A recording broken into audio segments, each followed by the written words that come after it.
Hello दोस्तों, welcome to my new video. So guys, आज मैं आपके लिए फिर से बहुत ही बेहतरीन वीडियो लेके आया हूँ। इस वीडियो के माध्यम से मैं डिस्कस करूँगा रॉयल एनफील्ड की न्यू लॉन्च बुलेट 350 सीसी।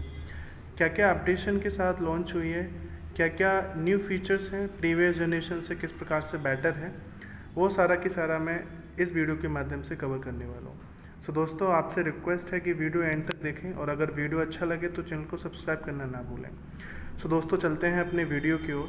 सो दोस्तों, सबसे पहले मैं बता दूं, रॉयल एनफील्ड की न्यू लॉन्च बुलेट 350 में 3 सब कैटेगरीज़ हैं।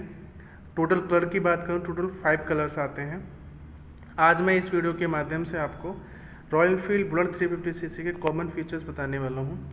क्या क्या कॉमन फीचर्स हैं, तो चलते हैं अपने रॉयल एनफील्ड बुलेट 350 की ओर। सो सबसे पहले बात कर लेते हैं इसके फ्रंट टायर का। तो जो फ्रंट टायर का साइज़ है वो 19 इंच का है एंड जो डिस्क ब्रेक का साइज़ है वो 300 mm है एंड इसमें बाई ब्रेक की कैलिपर दी हुई है। बात करते हैं इसी के साथ बैक टायर साइज़ की। जो बैक टायर साइज़ है वो 18 इंच का है एंड जो इसमें डिस्क ब्रेक का साइज़ है वो 270 mm है।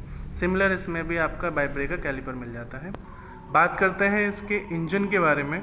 सो दोस्तों, इसका इंजन 350 सीसी कैपेसिटी के साथ आता है। बात करते हैं इसके इंजन टाइप की। तो जो इसका इंजन है वो सिंगल सिलेंडर 4 स्ट्रोक इंजन है। बात करते हैं इसके फ्यूल सप्लाई की। तो जिसमें फ्यूल सप्लाई है वो EFI सप्लाई है, इलेक्ट्रॉनिक फ्यूल इंजेक्शन। बात करते हैं ये कितना मैक्सिमम पावर प्रोड्यूस करता है, तो 20.21 PS पावर प्रोड्यूस करता है। बात करते हैं इसके टॉर्क की, तो ये 27 न्यूटन मीटर का टॉर्क प्रोड्यूस करता है। बात करते हैं इसमें गियर बॉक्स। तो इसमें 5 गियर बॉक्स आते हैं, 1 डाउन एंड 4 अप। अब बात करते हैं इसके फिजिकल डायमेंशन की। तो फर्स्ट ऑफ ऑल जो इसका ग्राउंड क्लियरेंस है वो 170 mm का इसका ग्राउंड क्लियरेंस दिया हुआ है। बात करते हैं इसके व्हील बेस की, तो 1390 mm का इसका व्हील बेस दिया हुआ है। बात करते हैं इसकी सीट की। तो जो इसका सीट हाइट है वो 805 mm इसका सीट हाइट है। बात करते हैं इसकी सीट की, तो ये बहुत ही कंफर्टेबल एंड टूरिंग फॉर्म दिया हुआ है इस सीट में। इसकी जो कुशनिंग है वो बहुत ही कंफर्टेबल है। इवन अगर आप लॉन्ग ड्राइव पे जाते हैं तो बहुत ही कंफर्टेबल फील कराएगा। ये इसमें टाइमलेस है, single seat and flat seat रखा हुआ है। बात करते हैं इसके टैंक की। तो जो टैंक फ्यूल कैपेसिटी है वो 13 लीटर की इसकी फ्यूल कैपेसिटी है। बात करते हैं इसके 4.5 लीटर, ये इसका रिजर्व है। मीन्स अगर 4.5 लीटर से कम पेट्रोल होता है तो ऑटोमेटिक आपका रिजर्व या ऑटोमेटिक बिलिंग करना शुरू कर देगा। मीन्स इसमें रिजर्व लगाने की कोई ज़रूरत नहीं है। इसी के साथ बात कर लेते हैं इसके एवरेज की। तो जो इसका एवरेज है जनरली वो 30 to 35 इसका एवरेज है। मीन अगर आप सिटी में चलाते हैं तो 30 to 35 नॉर्मली आ जाता है इसका एवरेज। अगर आप ऑन वे हाईवे पे चले जाते हैं तो इसका जो एवरेज है वो 35 to 40 तक ये कवर कर लेता है, यानी कि 40 तक आपका एवरेज निकाल देती है। इसी के साथ बात करते हैं इसके डिजिटल फंक्शन के बारे में। सो दैट क्या क्या इसमें डिजिटल फंक्शन है, उन सारे के सारे पॉइंट्स को भी मैं आज इस वीडियो के माध्यम से कवर करूँगा।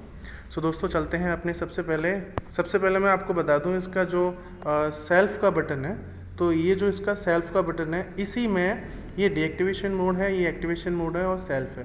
तो इसी से हम जो है इसको, ये हमारा इग्निशन यानी कि इंजन हमारा स्टार्ट हो गया है और इसी के साथ जब हम इसको आगे ले जाएंगे तो ये गाड़ी स्टार्ट हो जाएगी। आपको एक विशेष ध्यान रखना है कि सेल्फ लेते समय आपको एक्सीलेटर का प्रयोग नहीं करना है, क्योंकि ये BS6 मॉडल है। इसमें आप अगर सेल्फ लेने के साथ साथ अगर आप एक्सीलेटर का प्रयोग करेंगे तो गाड़ी स्टार्ट नहीं होगी। फॉर डेमो मैं आपको दिखा देता हूँ, यानी कि गाड़ी आपकी स्टार्ट नहीं हुई है।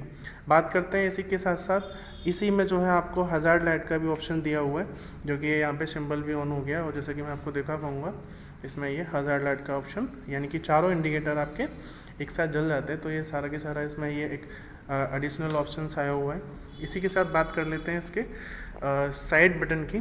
तो ये जो बटन है ये बेसिकली मेन लाइट, हेडलाइट और पासिंग का तीनों के तीनों ऑप्शन इसी बटन से यूज़ होते हैं। तो आवश्यकता अनुसार आप इस बटन का यूज़ कर सकते हैं।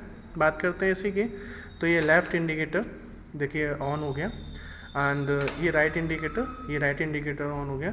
तो आप इसी बटन से ये इंडिकेटर एक्सेस कर सकते हैं। बात करते हैं एक इम्पोर्टेंट बटन की, इस वाले बटन के बारे में। तो इससे जनरली ये जो डिजिटल मीटर देख रहे हैं आप, इसका मोड चेंज होता है। जैसे कि मैं दिखा पाऊँगा आपको, ये अभी ओडोमीटर आ गया, ट्रिप 1 आ गया, ट्रिप 2 आ गया ट्रिप ऑफ आ गया एंड टाइमिंग आ गया। सो दैट इस वाले बटन से जो है आप अपना मोड को चेंज कर सकते हैं। इवन इस वाले बटन से आप जनरली टाइमिंग को भी सेट कर सकते हैं। तो कुछ लोगों के सवाल थे कि मैं अपने न्यू बाइक तो ले ली है मैंने, लेकिन इसका टाइम कैसे रीसेट करें या टाइम इसका कैसे सेट करें। तो आप इस बटन से लॉन्ग प्रेस करेंगे जब आप, तो ये आप इस बटन से टाइम चेंज कर सकते हैं। फॉर एग्ज़ाम्पल मुझे अगर 12:30 करने हैं तो ये 12:30 हो गए एंड ये मेरा हो गया AM हो गया, ये सुबह का हो गया, ये PM हो गया। तो यहाँ से हम जनरली इसको सेट कर सकते हैं। फिर लॉन्ग प्रेस करेंगे तो ये आपका ऑटोमेटिक सेट हो जाएगा। सो दोस्तों, जब भी आपको प्रॉब्लम हो तो आप इस बटन के माध्यम से इसको सेट कर सकते हैं। अब बात करते हैं इसके इसी डिजिटल मीटर के बारे में। तो ये जो है ब्लिंक का सिंबल जो कि अभी ऑन है, क्योंकि ये न्यू व्हीकल है तो इसमें पेट्रोल 4.5 लीटर से कम होता है। तो जनरली जैसे ही आपका फ्यूल 4.5 लीटर से कम होगा, ये ब्लिंक करना शुरू कर देगा। मीन्स आपका ब्लिंक आपका जो पेट्रोल है वो 4.5 लीटर से कम हो गया। सो दैट आपकी नीड है तो आप इसमें डलवा सकते हैं, आप अपना कैलकुलेशन कर सकते हैं अपने अब उस हिसाब से। बात करते हैं कुछ, ये जो सिंबल है ये जनरली आपको पता ही होगा, स्पीडोमीटर है। इस बटन के बारे में जो बात कर लेते हैं, ये जो बैटरी का सिंबल है, जैसे ही गाड़ी आपकी ऑन होगी, मैं दिखा देता हूँ आपको, जैसे ही गाड़ी स्टार्ट होगी तो ये जो बैटरी का सिंबल है ये ऑटोमेटिक ऑफ हो जाएगा।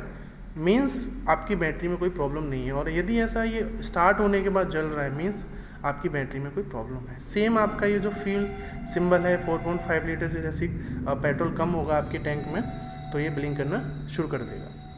ABS है, गाड़ी स्टार्ट होने के बाद अगर ये ABS जल रहा है मीन्स आपका ABS काम कर रहा है, और अगर नहीं चल रहा है मीन्स ABS में कोई प्रॉब्लम है। सो दैट आप नियर वाइज डीलरशिप पे आके, सर्विस सेंटर पे आके अपनी बाइक को ठीक करा सकते हैं।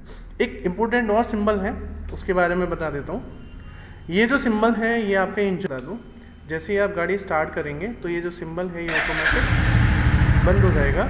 मीन्स इंजन में कोई प्रॉब्लम नहीं है। इनके साथ यदि ऐसा नहीं होता है तो आप समझ जाइए इंजन में कोई प्रॉब्लम है। सो दोस्तों, ये सारे के सारे डिजिटल फंक्शन के साथ लैस है। एक चीज़ और है इसमें जो मैं मिस कर गया हूँ, इसमें 2 एम्पियर का आउटपुट है जो कि आप इमरजेंसी में अपने फ़ोन को चार्ज कर सकते हैं। सो दोस्तों, ये था हमारा बुलेट 350cc का टॉप मॉडल, जिसको हम बोलते हैं bullet royal Enfield bullet 350 gold. ये गोल्ड कैटेगरी में आता है, मैट फिनिश दिया हुआ है। पर्टिकुलर सीरीज़ के बारे में मैं आगे बात करूंगा, फिलहाल मैं एक्स शोरूम बता देता हूँ। तो जनरली जो स्टार्टिंग एक्स शोरूम है 1,73,000 रुपये का है, एंड जो सेकंड सब कैटेगरी है उसका 1,97,000 है, एंड जो टॉप कैटेगरी है उसका जो एक्स शोरूम है 2,16,000। सो दोस्तों, कैसी लगी वीडियो कमेंट में ज़रूर लिखना। मिलते हैं अगली वीडियो में, तब तक के लिए all the best, happy journey, keep safe, keep right. Thank you so much guys.